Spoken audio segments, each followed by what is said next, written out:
There are a ton of changes to Marriott cards, from 2 brand new cards to an overhaul to their top of the line Bonvoy Brilliant card. So let's jump right into what's new, the good, the bad, and which one is the better card. And so first up, we have the 2 brand new cards, the Marriott Bonvoy Bevy from American Express and the Marriott Bonvoy Bountiful from Chase. And I'm putting these together because they're essentially the same card, just from 2 different issuers. To start off, both cards come with 125,000 points when you first sign up and hit the $4,000 minimum spend in the first 3 months. Now, because both of these cards are co-brand cards with Marriott, you'll be earning Marriott points, not Amex or Chase points, even though they're the issuers. That said, Marriott points are on average, according to the points guy, worth about 0.8 cents a point, which puts the sign-up bonus at $1,000 in value for your $4,000 in spend, so a 25% return on spend, which also means that it should cover the $250 annual fee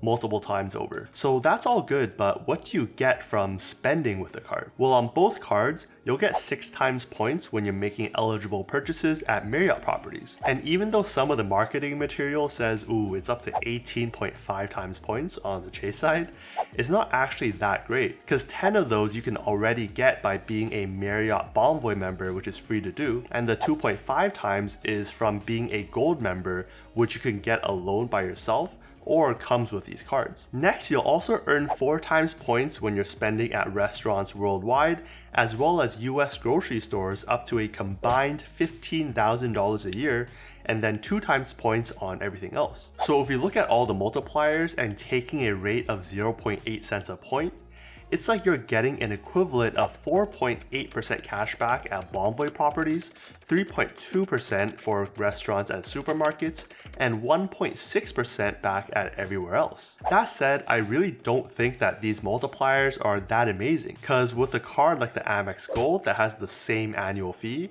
you're also getting 4 times points for dining and groceries, but not only can you transfer those points to Marriott and get the same number of points, you can use them in a bunch of other ways to get even more value from your points. Sometimes 2 cents per point, which would bump up the cashback equivalent to about 8%. Much more than the Marriott cards. Alright, so apart from the earning of points, the 2 cards also come with additional perks like giving you 1,000 extra points whenever you stay at Marriott hotels, as well as a free night certificate only after spending $15,000 a year to be used at properties up to 50,000 points. Though remember that because you can top off certificates with your own points, you can stay at a property up to 65,000 points. So the 50,000 point certificate plus a maximum of 15,000 points top up. Meaning with just a little bit of top up, you can stay at the Royal Hawaiian Resort in Waikiki, which would have costed you just over $400. But given that you have to spend a whopping $15,000 to even get this certificate in the first place, I don't really think it's worth it. Because to get the similar $400 in value, you can just hit the minimum spend on basic cards like the Freedom Flex Unlimited with a much lower spending threshold. And with any travel card comes travel coverage, which on this card includes baggage delay, lost luggage, trip delay, purchase protection, and visa concierge on the Chase side, with extended warranty on the Amex side. And on top of all of that, you'll also get automatic Gold Elite status, something you would only get on a higher tier card like the $695 Amex Plat, which will offer you benefits like more points, late checkout, enhanced room upgrades if available, and more.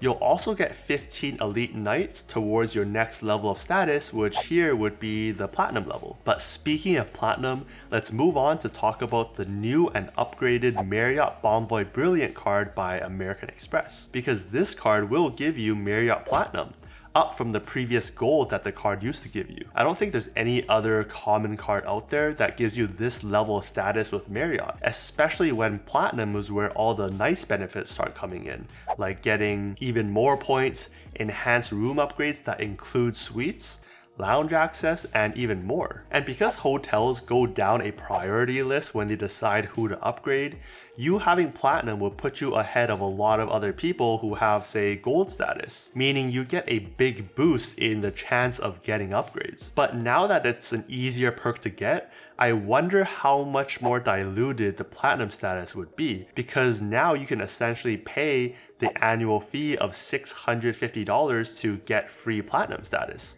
something you couldn't do before. Although if you already have the card, the new annual fee won't kick in until renewal dates after January of 2023. So you may get all of these benefits for one more year while still paying the original $450 annual fee. In either case, $650 is a lot for an annual fee. So with an increase of $200 over the original $450, what other perks really justify this cost? First off, the card is currently offering 150,000 points when you hit the minimum spend of $5,000 in the first 3 months. And again, with a 0.8 cents per point rate, that's a value of $1,200, so similar to the Bevy and Bountiful cards, and also covers the annual fee essentially. Now when it comes to spending, surprisingly there's not that much going on with this card, because you're still getting 6 times points at Marriott properties, but then 3 times on dining, 3 times on flights booked direct with the airline, and 2 times on everything else. So a card that's much more expensive compared to the Bevy and Bountiful, you're getting the same 6 times on the hotels, 3 times instead of 4 times on dining, but without a cap, and then 3 times on flights instead of getting 4 times at supermarkets. Now whether that's a fair trade for your spending habits, I don't know, but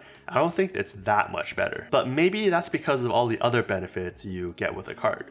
We already talked about Marriott Platinum, which is one of the big perks, but you'll also get a $300 dining statement credit given $25 each month throughout the year for restaurants worldwide. Given the ease of use of this credit, I think most people can value it at its full amount, so $300, meaning essentially it's bringing down the annual fee from $650 down to an effective $350. Next, you'll also get a free night certificate without having to hit any spending limits of up to 85,000 points on the night, or up to 100,000 if you top up the maximum 15,000. That means, say you can top up about 10,000 points and get a stay at the St. Regis, New York, which one night would have costed you over $760. And even if you only found a hotel that's valued at $400 or $500, it essentially brings the annual fee of the card into the negative between this perk and a $300 dining credit, let alone all of the other perks that come with the card. And hey, if you end up spending 2 nights at a St. Regis or Ritz-Carlton, you'll also get a $100 property credit. Then starting in 2023,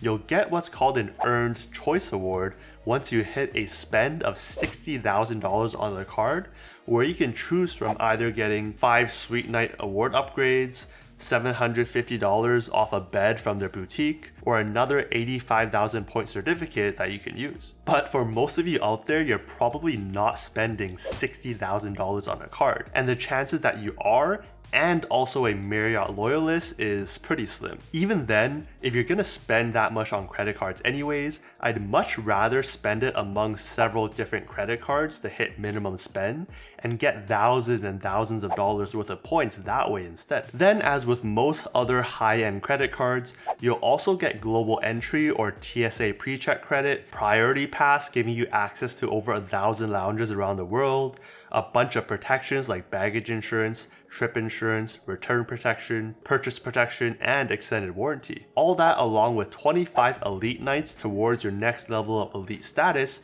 which given you already have platinum would put you up to their titanium level. And one more update to their lineup of cards, where if you're really bougie and have the Ritz-Carlton card, the one change is that the award certificate has been bumped up to 85,000 points instead of the old 50,000, while having the annual fees stay at $450. Now with so many changes, what are my thoughts? Well, it seems that Marriott is really trying to widen their scope of credit cards here, where in a way they're up-leveling the Brilliant card both in annual fee and the types of perks it comes with, while putting the Bevy and Bountiful in its place to cover the mid-tier of cards. An example of this is now the Brilliant card gives you the upper platinum status, while the Bevy and Bountiful gives you gold, which the Brilliant used to give you. That said, I think the Bevy and the Bountiful cards are a bit underwhelming. Sure, there's a big sign-up bonus, but for an annual fee of $250, there's not that much going for it, and there's there's no major credits to help offset that cost. Whereas on a card like the Amex Gold,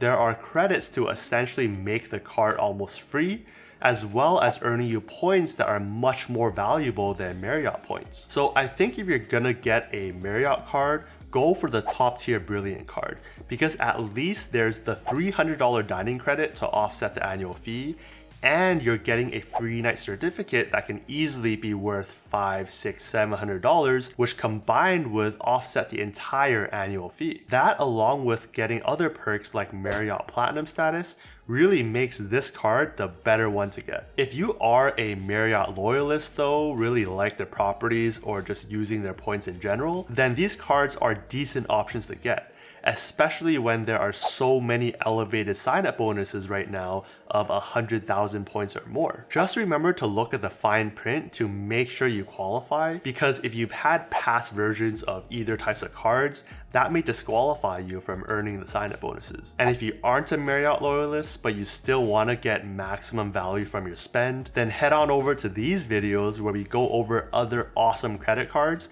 that can probably give you even more value for your spend. Thanks for watching, and I'll see you over there.